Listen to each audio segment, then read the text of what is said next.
बहुत साल पहले पश्चिम बंगाल का एक दूरदराज गांव धानसिरी शांत, सरल और हरियाली से भरा हुआ। लेकिन गांव के एक किनारे पर था एक पुराना टूटा फूटा जमींदार का घर, बसुबाड़ी। गांव के लोग कहते थे उस घर की छत पर हर शाम को काले कबूतर उड़ते हैं, और जिसने भी उन्हें देखा वो कभी लौटकर नहीं आया। लोग डरते थे, लेकिन किसी को पता नहीं था असल में क्यों। शहर से एक युवा पत्रकार नंदन पाल आता है धानसिरी गांव में। उसका मकसद था पता लगाना कि ये सब अंधविश्वास है या सच में कोई रहस्य छुपा है। नंदन वैज्ञानिक सोच वाला था। उसका कहना था भूत वूत कुछ नहीं होता, ये सब दिमाग का भ्रम है। वह एक शाम को बसुबाड़ी देखने चला गया। घर बिल्कुल वीरान, दीवारों पर दरारें, सीलन और छत टूटी हुई। तभी उसके सामने से एक काला कबूतर उड़ता है। नंदन चौंका, यहाँ कबूतर? क्या ये अफवाहें सच हैं? उसी रात से नंदन के साथ अजीब घटनाएं होने लगीं।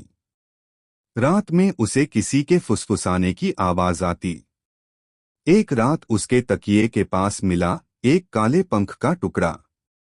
वो गांव के एक पंडित रामचरण ठाकुर के पास गया। पंडित बोले, ये कबूतर असली नहीं हैं। ये मरे हुए आत्माओं के वाहक हैं। बसुबाड़ी के अंतिम राजा नारायण बसु तंत्र विद्या करते थे। वो जिनकी बलि देते थे उनकी आत्मा इन काले कबूतरों में बदल दी जाती थी।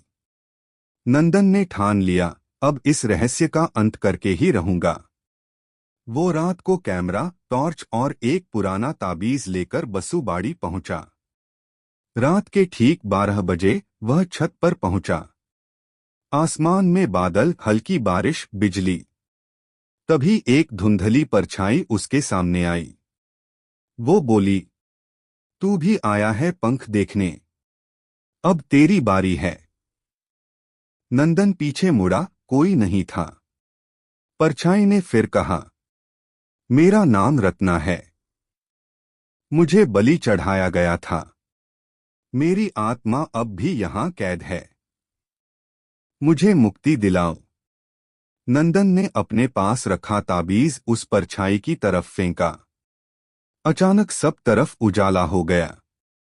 रत्ना की आत्मा रोते हुए बोली, धन्यवाद, अब मैं मुक्त हूं।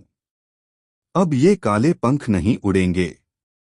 तभी छत पर मौजूद सारे काले कबूतर एक साथ उड़ गए और फिर कभी नहीं लौटे। अगली सुबह गांव के लोग बसुबाड़ी की छत पर देखते हैं। अब वहां सिर्फ सफेद कबूतर उड़ रहे थे। गांव के लोग हैरान थे, ये घर तो जैसे बदल गया। नंदन शहर लौटकर अपनी रिपोर्ट में लिखता है, भूत हो या न हो, पुराने पाप मिटते नहीं।